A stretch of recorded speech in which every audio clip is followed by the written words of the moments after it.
प्रिय विद्यार्थियों नमस्कार।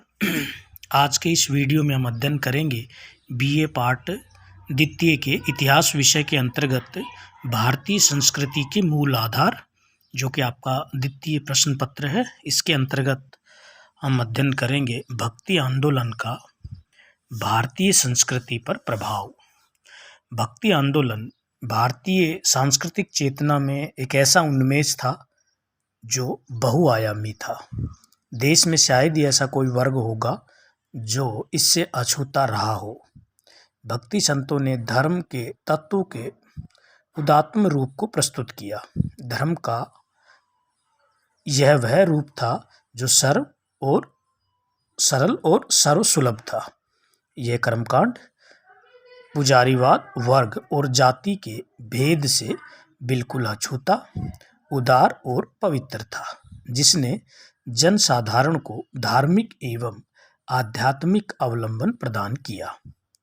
यह बात देखने सुनने में विचित्र और अविश्वसनीय लगती है कि भारत का बहुसंख्यक समुदाय इससे वंचित था, किंतु यह भी सत्य है कि भक्ति संत इतने लोकप्रिय नहीं होते यदि वे इन सभी को साथ लेकर नहीं चलते। भक्ति आंदोलन के प्रभाव की चर्चा करने से पहले हमें भक्ति की अवधारणा और भक्ति आंदोलन को अलग अलग करके देखना होगा। संक्षेप में कहा जाए तो भक्ति का विचार तो भारतीय परंपरा में पुराना है। जैसा कहा जा चुका है कि भक्ति का विचार पौराणिक धर्मों, वैष्णव और शैव का आधार है। गीता, महाभारत और भागवत में भक्ति के विचार का विशद एवं विस्तृत प्रतिपादन हुआ है।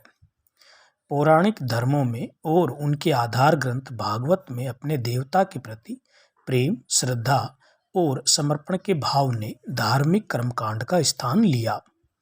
इन धर्मों और भक्ति के आधार ग्रंथों भागवत आदि में धर्म के तत्व की नई व्याख्या हुई। उसने ईश्वर को सामाजिक भेदभाव, ऊंच नीच से परे सबके लिए सुलभ बना दिया। कोई भी व्यक्ति, चाहे वह किसी भी जाति अथवा वर्ग का हो, यदि ईश्वर के प्रति प्रेम और श्रद्धा पूर्वक समर्पित हो जाए तो उसे मानव जीवन का सर्वोच्च लक्ष्य मोक्ष प्राप्त हो जाता है।